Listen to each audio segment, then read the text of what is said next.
आदरणीय मोदी जी, इसको हिंदुस्तान में जीने का कोई हक नहीं है। तो 56 इंच का सीना किस काम का? किस काम का हमारा देश का विश्व गुरु हैं आप? किस काम का डंका बज रही है हमारे देश का? जब हमारा देश का कोई भी राज्य का नागरिक यदि कहीं घूमने जाएगा और वो सुरक्षित नहीं है, सवाल तो उठता है, सवाल तो उठता है। आप वहाँ पर राष्ट्रीय शासन लगा करके शासन किए, बोले कि कश्मीर शांत हो गया, पूरा आतंकवादी सफाया की ओर है।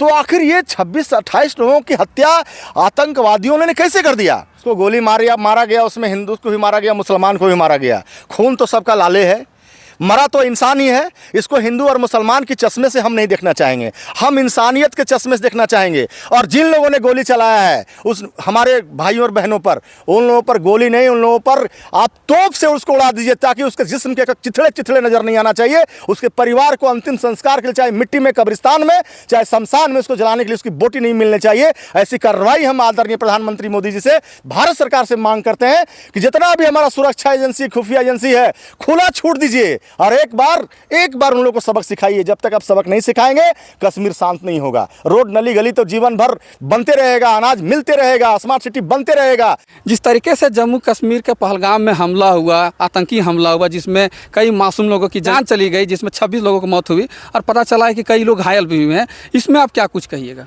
सबसे पहले आपको जोहार करते हैं और आपके चैनल के माध्यम से हमारे भारतवासियों का जो आतंकवादियों के द्वारा मौत का घाट उतार दिया गया, पहले उनके आत्मा के लिए अपने ईश्वर से कामना करते हैं कि अपने चरणों में जगह दें और घायलों को जल्दी से जल्दी स्वास्थ्य लाभ हो। देखिए, इस घटना को जितना निंदा किया जाए उतना कम है। हम इस घटना को जेल कैंप की ओर से निंदा करते हैं, भर्त्सना करते हैं और एक मन में मतलब बोलने से पहले लग रहा है जैसे कि हम लोग के आँख में आंसू आ जाएगा। मैं कल वीडियो देख रहा था, एक नेवी के लेफ्टिनेंट ऑफिसर थे, उनका हमको लगता है शादी हुए 5 दिन हुआ था और वो कश्मीर घूमने गए थे और उनको मौत का घाट उतार दिया गया। उनकी पत्नी जो उनका पार्थिव शरीर पे माथा रख के रो रही थी, वो जो वीडियो आप देखेंगे तो लगेगा आपका शरीर का रोंवा खड़ा हो जाएगा। और ये आतंकवादियों ने जिस तरह का कृत्य किया है, इसका कहीं कोई डेमोक्रेसी में जगह नहीं है, किसी तरह का कोई जगह नहीं है। माननीय प्रधानमंत्री जी से हम आग्रह करना चाहेंगे कि हमारा मीडिया भी कह रहा है कि हम विश्व गुरु बनने जा रहे हैं, पूरा डंका बज रहा है मोदी जी का। मोदी जी, आपसे मेरा आग्रह होगा, रोक दीजिए। पूरे देश में जो आप अनाज दे रहे हैं 1 साल के लिए, रोक दीजिए। आप सारा रोड का काम रोक दीजिए, हाईवे काम रोक दीजिए, स्मार्ट सिटी का काम रोक दीजिए, देश का सारा विकास का काम रोक दीजिए। सारा पैसा से आप जाके खरीदिए बम, बारूद और गोली और तोप। आपने राफेल को खरीदा है, सारे सिस्टम को आप लगा दीजिए वहाँ पर। जिन दहशतगर्दियों ने आकर के हमारे कश्मीर में, हमारे भारत, हमारे हिंदुस्तान के एक नौजवानों महिला को जो हत्या करने का कृत्य किया है, उड़ा दीजिए उन लोग को। पूरा हिंदुस्तान, हर एक पार्टी, एक हिंदुस्तानी आपके साथ खड़ा है। यदि आप ऐसा नहीं करते हैं तो 56 इंच का सीना किस काम का? किस काम का हमारा देश का विश्व गुरु हैं आप? किस काम का डंका बज रही है हमारे देश का? जब हमारा देश का कोई भी राज्य का नागरिक यदि कहीं घूमने जाएगा और वो सुरक्षित नहीं है, सवाल तो उठता है, सवाल तो उठता है। आप वहाँ पर राष्ट्रीय शासन लगा करके शासन किए, बोले कि कश्मीर शांत हो गया, पूरा आतंकवादी सफाया की ओर है। तो आखिर ये 26-28 लोगों की हत्या आतंकवादियों ने कैसे कर दिया? आखिर मान लिया ये दहशतगर्द पाकिस्तान से आए थे, तो हमारी खुफिया एजेंसी बॉर्डर पे क्या कर रही थी? वो लोग कैसे हमारे बॉर्डर में प्रवेश कर गए? और बॉर्डर में प्रवेश करने के बाद यदि उसको कोई पनाह दिया गया है, क्योंकि एक दिन में वो आतंकवादी आया नहीं होगा और एक दिन में आके गोली चला के नहीं चल गया। इतना बड़ा AK-47, इतना भारी असला, बंदूक, गोली कैसे मिला? वो वहाँ पहलगांव में रह रहा होगा। पहचान करे खुफिया एजेंसी, हमारा आर्मी हो चाहे जो भी हमारा एजेंसी हो, उस पर पहचान करे, तहकीकात करे कि जो कश्मीर में वो आतंकवादियों को पनाह दिया या फिर कहीं कश्मीरी भी है, तो सबसे पहले उसके खानदान, उसके परिवार को नस्तो नाबूद करे और ऐसी कार्रवाई हो जो हम लोगों ने इतिहास में पढ़ा है कि एक बार प्रधानमंत्री इंदिरा गांधी थी, जो पाकिस्तान के 93,000 सैनिकों को हथियार के साथ में घुटने टेक करवा दी थी। आदरणीय मोदी जी, आपसे भी एक भारत के नागरिक होने के नाते आग्रह है कि पूरा हिंदुस्तान का सिस्टम 1 साल के लिए काम विकास नहीं चाहिए हमको।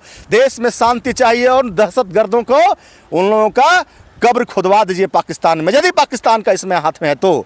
लेकिन पाकिस्तान के साथ साथ जो कश्मीर में जो पनाह देते हैं, जो हमारे घर के आतंकवादी हैं, जो उन लोगों को रखाते हैं, पालते हैं, पोसते हैं, दूध पिलाते हैं, उनको सबसे पहले उड़ाइए, उनको सबसे पहले तबाह कीजिए, बर्बाद कीजिए। उसको हिंदुस्तान में जीने का कोई हक नहीं है। जिस तरीके से अटल बिहारी वाजपेयी जी भी कहे थे कि सरकारें आएंगी जाएंगी लेकिन देश सुरक्षित रहना चाहिए। बिल्कुल, सरकारें आएंगी जाएंगी लेकिन सबसे पहले देश, राष्ट्र धर्म है, राष्ट्र रहेगा, हमारा देश शांति सुरक्षा रहेगा, तभी हम डेवलपमेंट कर पाएंगे, तभी हम अपने बाल बच्चों पर परिवार, हमारा देशवासी एक पारिवारिक के रूप में जी पाएगा, शांति से रह पाएगा। लेकिन इस तरह का घटना एकदम खुला छूट दीजिए।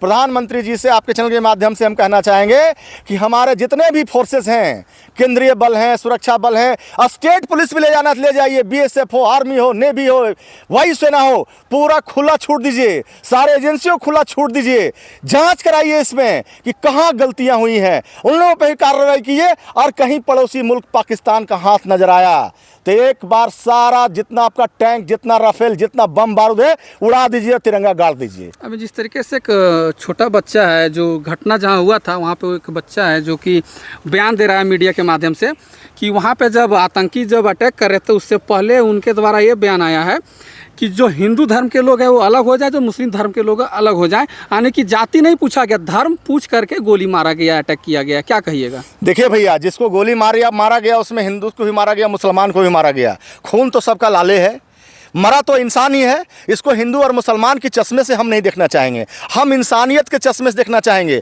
और जिन लोगों ने गोली चलाया है उस हमारे भाइयों और बहनों पर, उन लोगों पर गोली नहीं, उन लोगों पर आप तोप से उसको उड़ा दीजिए ताकि उसके जिस्म के चिथड़े नजर नहीं आना चाहिए। उसके परिवार को अंतिम संस्कार के लिए चाहे मिट्टी में, कब्रिस्तान में, चाहे शमशान में उसको जलाने के लिए उसकी बोटी नहीं मिलनी चाहिए। ऐसी कार्रवाई हम आदरणीय प्रधानमंत्री मोदी जी से, भारत सरकार से मांग करते हैं कि जितना भी हमारा सुरक्षा एजेंसी, खुफिया एजेंसी है, खुला छूट दीजिए और एक बार उन लोगों को सबक सिखाइए। जब तक आप सबक नहीं सिखाएंगे कश्मीर शांत नहीं होगा। रोड, नली, गली तो जीवन भर बनते रहेगा, अनाज मिलते रहेगा, स्मार्ट सिटी बनते रहेगा, सारा डेवलपमेंट होते रहेगा। एक बार साल भर का बजट भिड़ा दीजिए तो बम बारूद में, और एक बार सबक सिखाया ही जाना चाहिए। हम सारा हिंदुस्तानी, सारा हम लोग अपने जेल कैंप की ओर से भी आप इस कार्रवाई में हम भारत सरकार के हम लोग साथ रहेंगे।